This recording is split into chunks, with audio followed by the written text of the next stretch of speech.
হযরত মুসা পয়গম্বর আল্লাহর কাছে ঠিকানা নিলেন। ঠিকানা অনুযায়ী সে বাজারে গেলেন। বাজারে যায় দূর থেকে ঠিকানা মতো সেখানে দাঁড়ায় দাঁড়ায় দেখতেছে এই কসাই বেচারা সারাদিন কি আমল করে পর্যবেক্ষণ চলছে। মুসা নবী সব দিকে বিবেচনা করে সেখানে দাঁড়ায় দেখতেছে সকালবেলা সে একটা গরু জবে করছে, অথবা মহিষ অথবা দুম্বা অথবা বকরি জবে করছে। এই গোশতগুলো বিক্রি করবে আল্লাহর নামে জবে কইরা ফার্স্টে মগজটাকে খুইলা একটা পাত্রের ভিতরে রাখছে, কলিজাটা খুইলা একটা পাত্রের ভিতরে রাখছে, নরম সুন্দর সুন্দর গোশতগুলা একটা পোটলা বা পাত্রের ভিতরে রাইখা আলাদা রাইখা দিছে। সারাদিন বাকি গোশতগুলো বিক্রি করছে। সন্ধ্যাবেলা ওই পুটলাটা ওই বান্ডটা বর্তনটা লয়া রওনা হয়েছে বাড়ির দিকে। মুসা নবী নিজের পরিচয় গোপন রাইখা সালাম দেয়, সামনে যায় কয় ভাই কসাই, আমি মুসাফির মানুষ, অনেক দূর থেকে আসছি, আমাকে যদি আপনার বাড়ির মেহমান বানাইতেন তাহলে আমার অনেক উপকার হয়ে যাইত। এবার মুসাফির মুসা পয়গম্বর নিজের পরিচয় দেয় নাই। কসাই ডাক দিয়া কয় আমার বাড়িতে মেহমান খানা আছে, চলেন আমার বাড়িতে। বাড়িতে নিয়ে গেলেন, মেহমানকে মেহমানের রুমে বসালেন। মুসা পয়গম্বর তো মেহমান হিসাবে আসছে তাকে পরীক্ষা করার জন্য। এই কসাই সারাদিন কোন আমল করে যে আমলের কারণে আল্লাহ থেকে মুসা নবীর প্রতিবেশী বানায় দিবে, আমলটা আবার দেখা লাগবে। মেহমান খানায় বসে আছেন, মুসা নবী তাকায় দেখলেন এই কসাই একটা রুমের ভিতরে ঢুকছে, রান্না বান্না কমপ্লিট করছে। এরপরে আরেকটা রুমের ভিতরে ঢুইকা উনি একটা বাক্স থেকে একজন বৃদ্ধা মহিলাকে নিচে নামায়া এই মহিলা বিছানার মধ্যে পেশাব পায়খানা করে দেয়। পেশাব পায়খানা গুলো পরিষ্কার কইরা সুন্দর করে কুসুম গরম পানি দিয়া, শীতের দিন সুন্দর পানি দিয়া স্বচ্ছ পানি দিয়া গোসল করায়া, আবার নতুন পোশাক পরিধান করায়া, শুকনো পোশাক পরিধান করায়া, এবার নরম নরম গোশত গুলা, মাথার মগজটা, কলিজা ভুনাটা সুন্দর করে বৃদ্ধা মহিলার খাওয়ায় দেয়। খাওয়ায় আবার বাক্সের ভিতরে বইরা মেহমানের কাছে চলে আসছে। এবার মেহমান তাকায় দেখে এই মুসাফির, মুসা নবী তাকায় দেখে এই কসাই বেচারা যখন মার খেদমত করে চলে আসতেছে, তখন মা দুঃখিনী আসমানের দিকে তাকায়া তাকায়া দুই হাত তুলে আল্লাহর কাছে ঠোঁট লড়ায়া লড়ায়া দোয়া করে জোরে কোন সুবহানাল্লাহ। মায়ের দোয়া সন্তানের জন্য আল্লাহ কবুল করে নেয়। ভাইয়ারা আমার, মুসা নবী কসাইকে ডাক দেয়া কয় কসাই। কসাই বলে হে মেহমান, আপনার খবর নিতে পারে নাই, আমার একটা বিশেষ কাজ ছিল। মেহমান মুসা নবী ডাক দেয়া কয় তোমার বিশেষ কাজ কি আমি দেখেছি, তবে জানবার চাই যেই বৃদ্ধা মহিলার পেশাব পায়খানা তুমি পরিষ্কার করলা, যেই বৃদ্ধা মহিলার পুরান পোশাক খুইলা নতুন করে পোশাক পরায়া দিলা, যেই বৃদ্ধা মহিলা অসুস্থ মহিলাকে তুমি নরম নরম গোশতগুলো খাওয়াইলা, তোমার সন্তানের খবর আগে নিলা না, আমি মেহমান আমার খবর তুমি নিলা না, বিবি বাচ্চার খবর না নিয়া বৃদ্ধা মহিলাকে আগে তুমি খাওয়াইলা। এই মহিলাটাকে কসাই ডাক দিয়া কয় হ্যাঁ মুসাফির, যেই মহিলার খেদমত করলাম এটা হলো আমার জনম দুঃখিনী মা, জোরে কোন সুবহানাল্লাহ। মাগো তুমি কাঁদছো কেন একলা বাড়িতে, তোমার আমার দেখা হবে মাগো, তোমার আমার দেখা হবে জান্নাতের সিঁড়িতে মা, মাগো তুমি কাঁদছো কেন একলা বাড়িতে। কসাই ডাক দেয়া বলে হ্যাঁ পথিক মুসাফির, আমার মার খেদমত করি বহু বছর ধরে, আমার মা অসুস্থ, প্রতিদিন সকালবেলা গরু জবে করার পরে নরম নরম গোশতগুলো মগজদার কলিজাটা মার জন্য রাইখা দেই। সুবহানাল্লাহ। মুসাফির মুসা নবী এখনো পরিচয় দেয় নাই। কসাইগিরি কইরা এইভাবে মায়ের খেদমত কইরা তুমি কি পাইছো?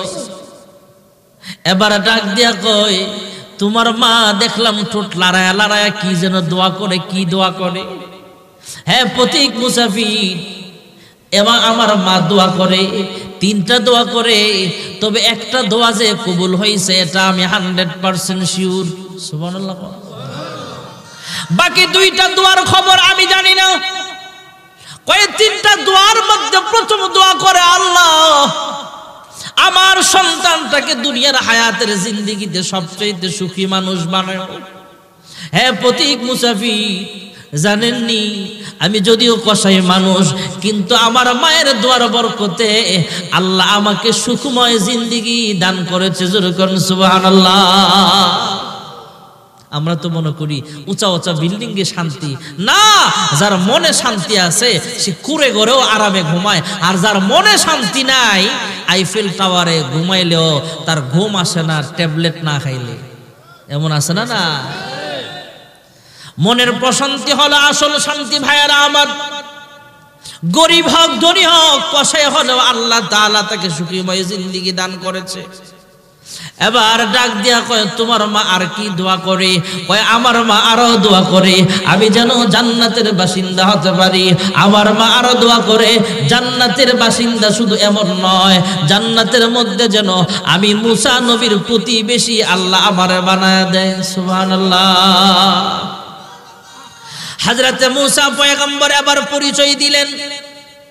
কসাইটাকে বুকে জড়ায় ডাক যা কয় কসাই, তুমি সোনার গায়ের একজন সাধারণ কসাই হতে পারো, বাংলা বাজারের কসাই হতে পারো, কিন্তু তোমার মায়ের সবগুলো দোয়া আল্লাহ কবুল করে নিয়েছেন। কয় কেমনে বুঝলেন? কয় হে ভাই কসাই, আমি হলাম জমানার নবী মুসা পয়গম্বর। জোরে করুন সুবহানাল্লাহ। মুসা নবী জানায় দিলেন, হ্যাঁ কসাই, আমি গতকাল আল্লাহর কাছে জানতে চাইছিলাম আল্লাহ আমার জান্নাতের প্রতিবেশীটা কে হবে? আল্লাহ জানায় দিলেন অমুক বাজারের কসাই তোমার জান্নাতের প্রতিবেশী হবে। আমার মনের ভিতরে কৌতূহল জাগলো, কি ব্যাপার? আমি একজন জলিলুল কদর পয়গম্বর, আমার প্রতিবেশী হলে ইব্রাহিম নবী হতে পারে, আমার প্রতিবেশী হলে দাউদ নবী হতে পারে, আমার প্রতিবেশী হিসেবে সুলাইমান পয়গম্বর হতে পারে, আমার প্রতিবেশী হলে আবু বকর হতে পারে, ওমর হতে পারে, ওসমান হতে পারে, আলী হতে পারে, কিন্তু আমার প্রতিবেশী একজন সাধারণ কসাই কেমনে হলো? আল্লাহর কাছ থেকে ঠিকানা জানলাম, আর তোমাকে আল্লাহ কোন কারণে, কোন আমলের কারণে মুসা নবীর প্রতিবেশী বানাবে এটা দেখার জন্য তোমার বাড়িতে মেহমান হলাম। এখন তো দেখলাম তোমার অন্য কোন আমল নয়, মা বাবার খেদমতের কারণে তোমার মা দোয়া করেছেন আল্লাহ যেন মুসা নবীর প্রতিবেশী তোমাকে বানায়।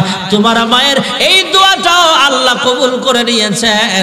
আল্লাহ তাআলা তোমাকে মুসা নবীর প্রতিবেশী বানাইবে। জোরে করুন সুবহানাল্লাহ। এই জন্য মহান আল্লাহ রাব্বুল আলামিন বলেন, ওয়াকাযা রাব্বুকা আল্লা তা'বুদু ইল্লা ইয়্যাহু ওয়া বিল ওয়ালিদাইনি ইহসানা ইম্মা ইয়াবলুগান্না ইনদাকাল কিবারা আহাদুহুমা আও কিলাহুমা ফালা তাকুল লাহুমা উফফিন ওয়া লা তানহারহুমা ওয়া কুল লাহুমা কওলান কারীমা। আল্লাহ তাআলা আয়াতের শুরুতেই বলেন তোমার রবের পক্ষ থেকে 2টা সিদ্ধান্ত নেওয়া হয়েছে, ফয়সালা করা হয়েছে। 1 নম্বরের সিদ্ধান্ত হলো আমরা গোলামি করব, ইবাদত করব একমাত্র কার?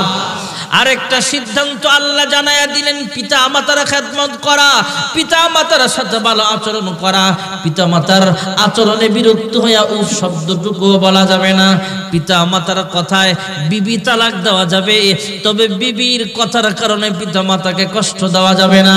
আল্লাহ তাআলা বলেন কওলান কারীমা, পিতা মাতার সাথে যখন কথাবার্তা বলবা পিতা মাতাকে ধমক দিয়ে কথা বলা যাবে না। পিতা মাতার সাথে নম্র ভাষায় কথা বলো, ভদ্র ভাষায় কথা বলো, নরম মেজাজে কথা বলো। এরপরে আল্লাহ বলেন ওয়াখফিদ লাহুমা জানাহাজ যুল্লি মিনার রাহমা ওয়া কুর রাব্বিরহামহুমা কামা রাব্বায়ানি সগীরা।